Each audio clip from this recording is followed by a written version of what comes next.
Hey guys, Scott Lagrasso. This is the HBI course on marriage, and this is the last video in the 5 video series, and it is about communication, and then we're going to answer some tough questions, okay? So let's dive in. The number one cause of divorce in America. A lot of people believe that it's money. It's not. The number one reason people get divorced is communication, or more correctly, lack of it. Or that they are just abysmal at it. Right? You argue. The wife presses the husband shuts down, a few hours go by, things kind of go back to normal with really heavy tension in the air. Nothing ever really gets resolved, This is a fairly standard scenario. Maybe the roles are reversed, all right? I don't want to assume I know what goes on. But this is common. People are unable to actually work through the issues that they are having. Often we find it very difficult to put ourselves in our spouse's shoes and try to understand their point of view. This is called empathy. And historically, husbands struggle with this more than wives. But really, neither one of us knows what the other person is thinking or feeling. We might have an idea, and honestly, that's even more dangerous, to sit there and make assumptions that you know what's going on in your spouse's head. But in each moment, we have to remember that we don't fully grasp what the other is struggling through. The only way we can is if we have an open and honest conversation where each person is able to open up and be vulnerable, where the other person truly listens and tries to understand, where each person desires to protect the other by learning in that moment what the pain is. So I'm going to give you some practical advice. Okay? And then we're going to tackle a bunch of verses. The practical advice is this. Allow each other to speak. Don't interrupt. That's the first thing. But there's actually a very positive strategy that you can utilize. Okay?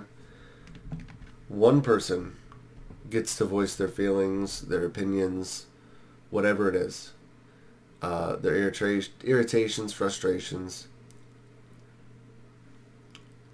When that person is done speaking, and only when that person is done speaking, then the spouse, listen here, was listening the whole time and takes everything that they heard and paraphrases it back to the person that was speaking, to make sure, multiple things here, that the person who is speaking feels heard and feels like they were understood.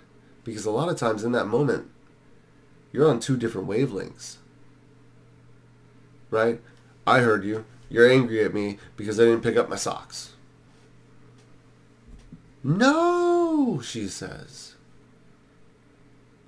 And then she goes into another tirade, and you let her because you didn't understand.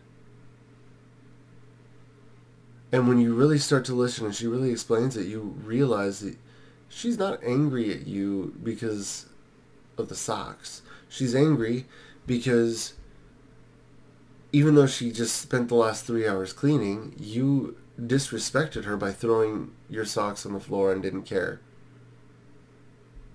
It was a sign of disrespect, and it made it look like you didn't care about her.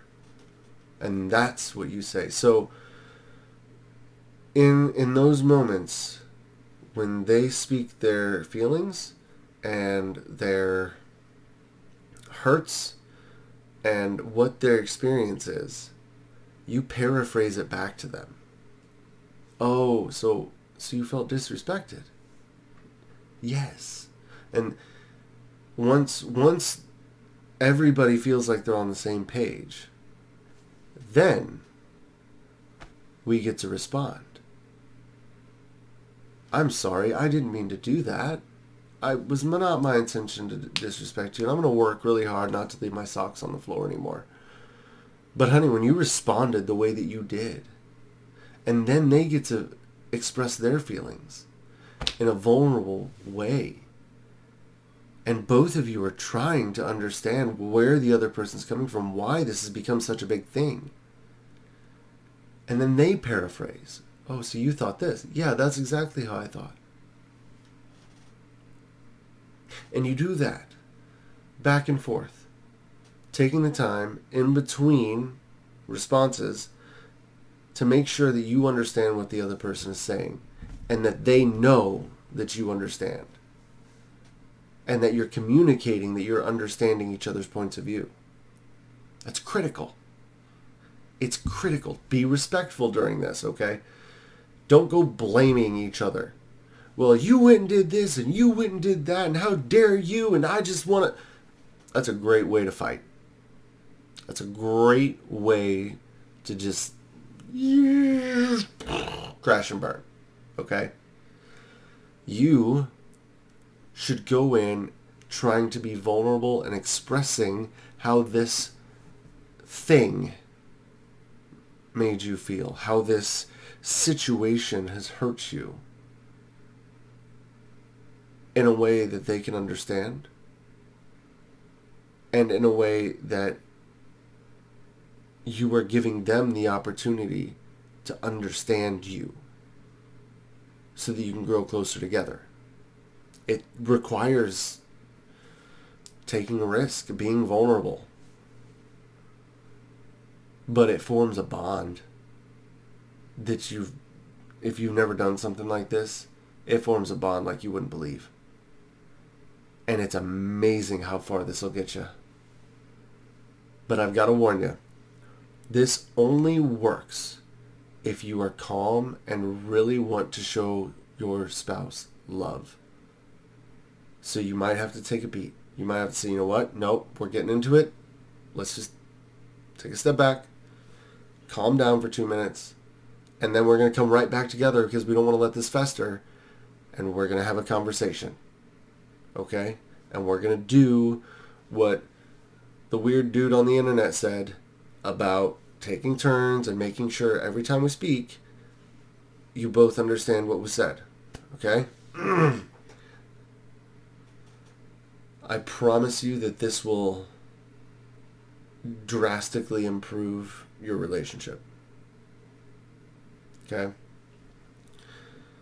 That's some practical advice. Now, to the verses. Hold on, I've got to zoom in on this stuff here before I pop it over. All right. I'm just going to read through a bunch of verses and we'll cover it as we go. James 1:19. Know this, my beloved brothers. Let every person be quick to hear, slow to speak, and slow to anger. Well, that's kind of like what I just said, right? Quick to hear, slow to speak, and even slower to anger. When it comes to our wives, that can be pretty challenging, can't it? Because you are ready. You're ready to pounce, right? It says that one triggering thing, you're ready. Oh, you're bringing that up again? Okay. Slow to anger. Slow to speak. But listen. Ephesians 4:29, let no corrupting talk come out of your mouths, but only such as is good for building up, as it fits the occasion, that it might give grace to those who hear. Don't be crass. Don't be aggressive. Encourage each other. Imagine if instead of you guys harassing each other all the time, in between fights, you encouraged each other in between fights. It'd make the fights a little more bearable, don't you think? Proverbs 15:1, a soft answer turns away wrath, but a harsh word stirs up anger.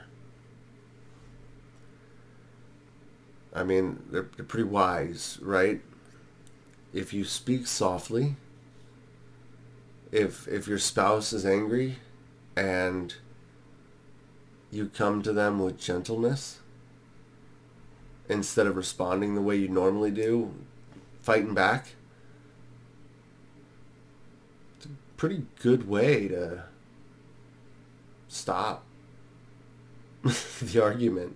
An argument takes two people. And if one person's not engaging in an argument, well, there you go. Colossians 4:6, let your speech always be gracious, seasoned with salt, so that you may know how you ought to answer each person.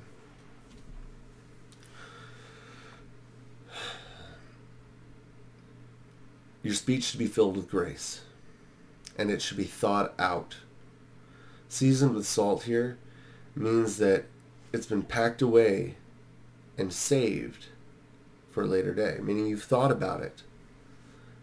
It's not just shooting out of your mouth. You're not just throwing up everywhere or whatever comes to your head.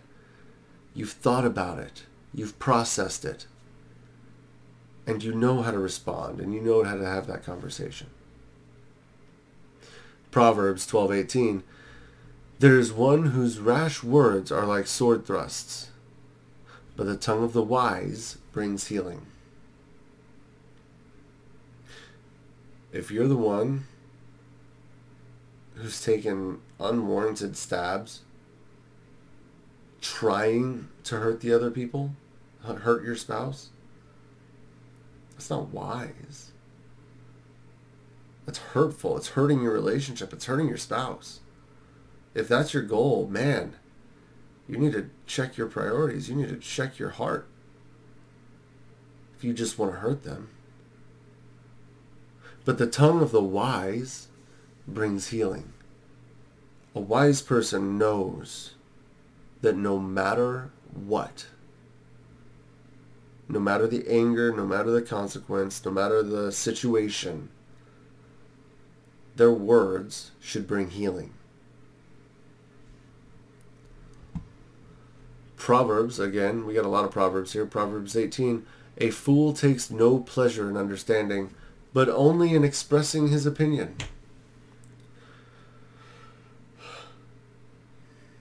Kind of goes back to the rash words. Except for now they're being called a fool. It's like arguing politics. I don't care what side you're on.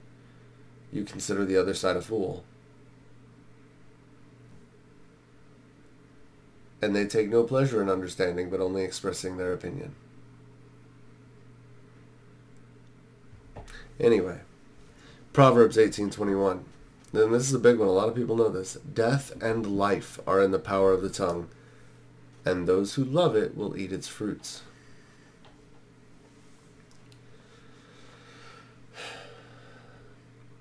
Words are powerful, especially when you're married. No one can build you up more, and no one can hurt you more than your spouse. Period.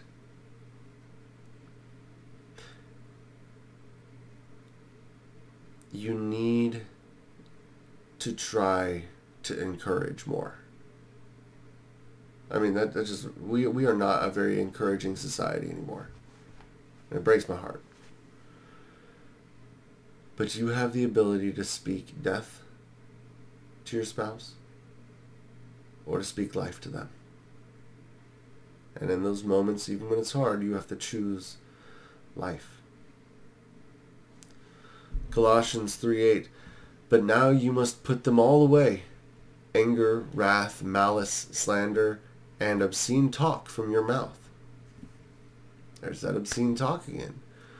And it's paired with slander, malice, wrath, and anger. We have to put them away. I mean, it doesn't really do anything else. Just say, put them away. It's a choice. It's a choice to let your anger and wrath consume you. It's a choice to speak with slander and obscene talk. It's a choice. Choose to put them away.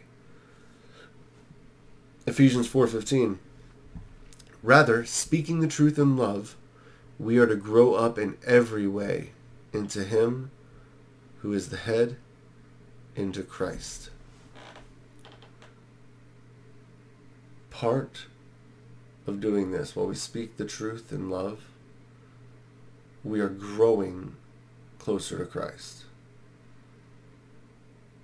You know, part of death and life being in the power of the tongue, if we choose life, if we choose to speak life instead of choosing to engage in death and anger and malice, we will be drawn closer to Christ. That's just what happens. And finally, one of my favorite verses in the Bible, Psalm 141:3. Set a guard, O Lord, over my mouth. Keep watch over the door of my lips.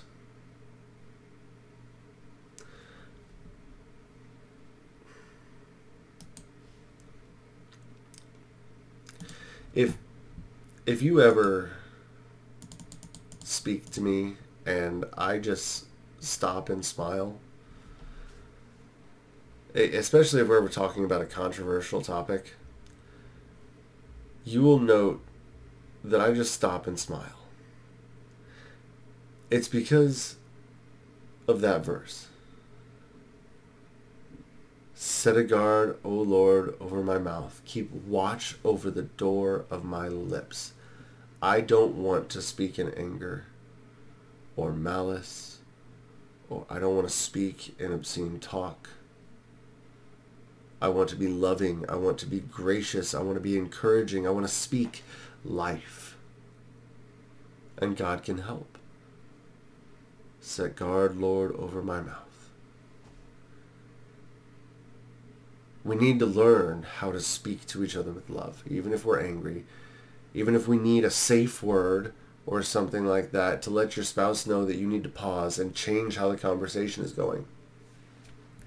That sounds ridiculous, but you know what? If you guys start arguing about whatever it is and the volume's escalating and your blood's boiling and something in the back of your head goes, say for it, and you yell out, banana chips. I mean, it's gonna break some of the tension, right? Whatever your safe word is, it's gonna break some tension. It's gonna let your spouse know, I need a second. We need to calm down. And then we need to come back together and speak to each other and resolve this. We need to strive to keep angry and hurtful speech from coming out of our mouth. It's not helpful. It doesn't resolve struggles. And if you find yourself where you don't have, you're struggling to speak in a way that is not, that's just going to be hurtful, pray Psalm 141:3. Right? Say, God, set a guard, O Lord, over my mouth. Keep watch over the door of my lips. Keep watch over the door of my lips. Don't let me say that thing. Nope. Keep watch. Lord, keep watch. You have the ability, being joined as one with your spouse, to build them up. Or you have the ability to destroy them. Don't lash out, but encourage. You have the choice right now to decide to take your relationship from what it is to what you dream of. Follow the Bible. Learn how to communicate. Here's another one. Pursue each other. An amazing marriage is within reach no matter where you're at, if you're both simply willing to work for it. All right. That's it on communication for now. Now we're going to get into some tough questions. And I hope that God has given me grace when we're answering some of these questions. In my ability to answer them. Okay? Some of these we have kind of covered before, but I'm going to highlight it a little bit. Question number 1. Can I get divorced? As I've stated before, no. Not for the reasons that most people do, right? Jesus gave us one reason for divorce, and that's sexual immorality. Paul gives a case for abandonment, right? And I would also consider that physical abuse is a case. But that's it. If you just don't get along, that's not a case for divorce. Figure out a way to get back to each other. If you're divorced and you're both still single, you should still figure out a way to get back to each other. Because according to Jesus, if you marry another, that's adultery. And whoever you marry, you're forcing to commit adultery. You should figure it out. All right, question number 2. Is pornography okay if it is with my spouse? All right, I haven't touched that one. No, it's not. It is essentially bringing a third party into your marriage bed. This absolutely breaks the Bible's teaching of one man and one woman. Okay? Short and sweet. Don't do it. Another question here. How often should we be having sex? All right. As a married couple, you should have sex exactly this many times. I'm not going to give that. Right? You should have sex frequently. Okay? How often that is, that's for the two of you to decide with conversation and mutual respect and understanding of each other's needs and restrictions. Right? If you guys can't have sex without breaking a hip if you're older, well, you might want to be a little more careful, and it should probably be a little more spaced out. If you live in a studio apartment with your wife and your 2 small kids staying in the same bed as you, it's going to be a lot harder, and you need to have wisdom. Okay? And you need to have understanding when it doesn't always work out in your favor.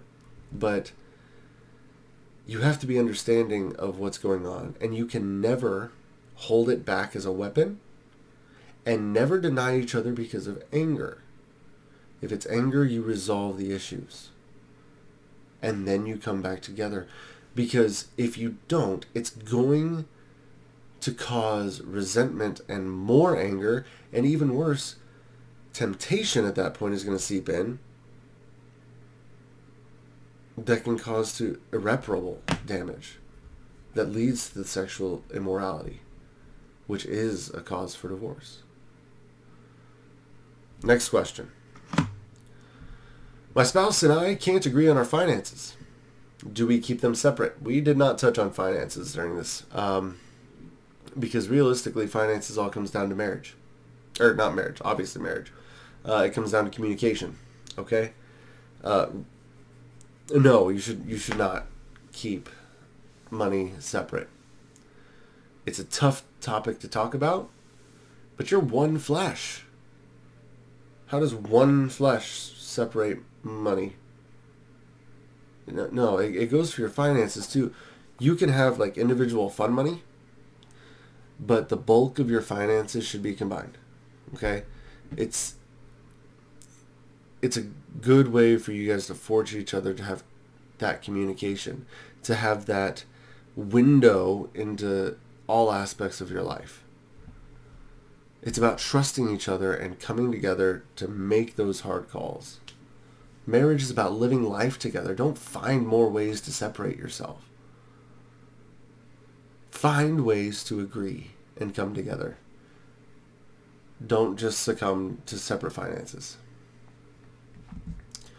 Question number 5. My spouse keeps telling me that we need counseling.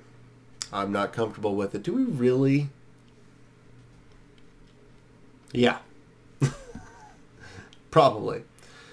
I firmly believe that every couple should go to counseling, at least for a season. It's really hard for us to take a step back and see what our relationship needs. Take a step back and see our faults as well as our spouse's faults. Having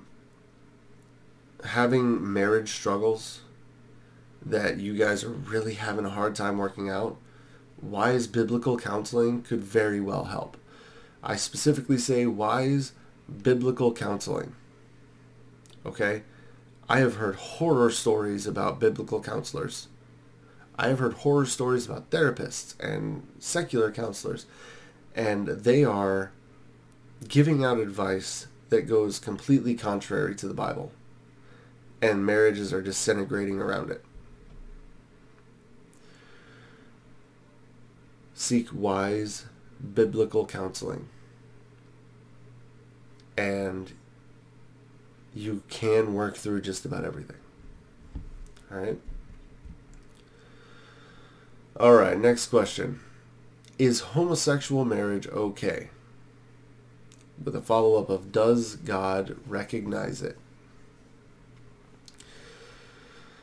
Sorry, folks, there is no political correctness here. No. The Bible is very clear on this. Jesus says that marriage is between one man and one woman. Okay? Not a man and a man, not a woman and a woman, not a man and a man and a man, not a man and a woman and a woman, not a man and a chimpanzee. No. One man, one woman. This rules out homosexual marriage and polygamy and every other form of weird stuff that we get into.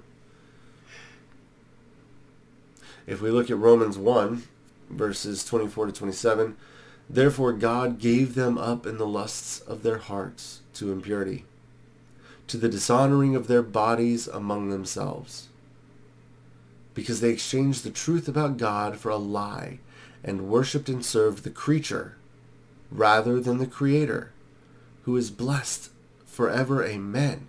For this reason God gave them up to dishonorable passions, for their women exchanged natural relations for those that are contrary to nature. And the men likewise gave up natural relations with women and were consumed with passion for one another, men committing shameless acts with men and receiving in themselves the due penalty for their error. God gave them up in the lust of their hearts to impurity, because they exchanged the truth about God for a lie and worshipped and served the creature rather than the Creator. That's the New Testament. I mean, we can get into the Old Testament. We can just go read Leviticus 18. I'm not going to do that. Short question, short answer.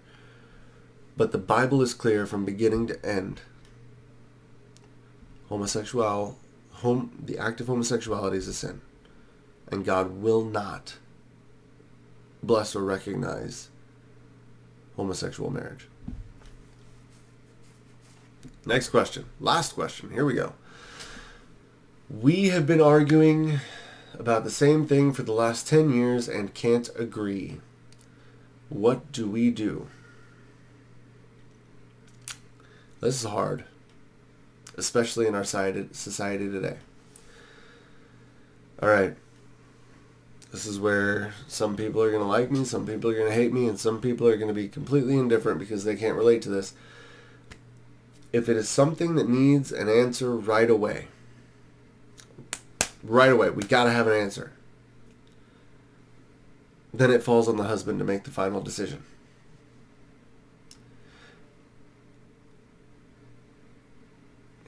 Only because he is responsible to God as the head of the household.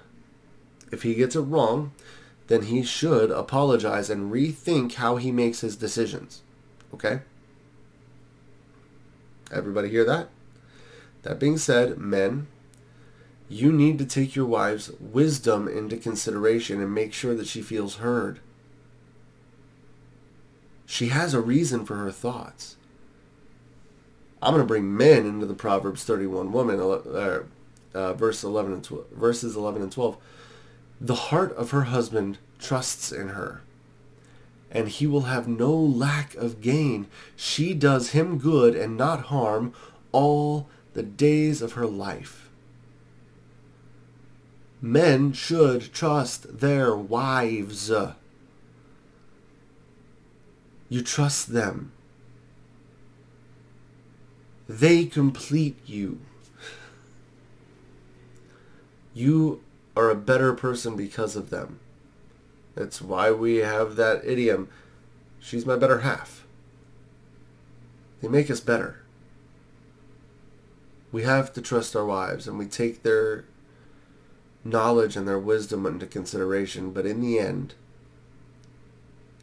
men have to make that final decision on those big ticket items because we answer to God as the head of the household. Short caveat, this is not to be abused ever. You have to try absolutely everything you can to come to a resolution with the two of you where you guys can agree before it comes to this. Okay? Alright, well, at least for now, this wraps the series on marriage. I know there's a lot that we didn't hit on, guys. I said that at the very beginning in the first video that was going to be the case. This is just to inject the topic with the Bible.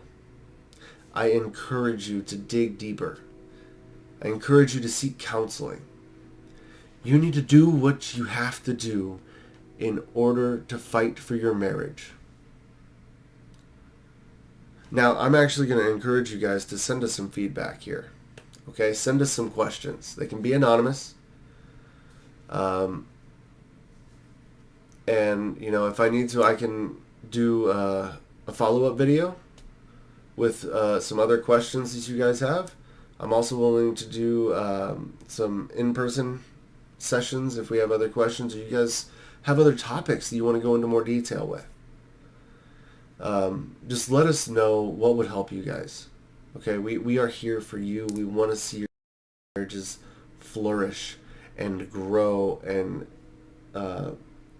we want to see you guys change the habits that you've gotten into in your relationships.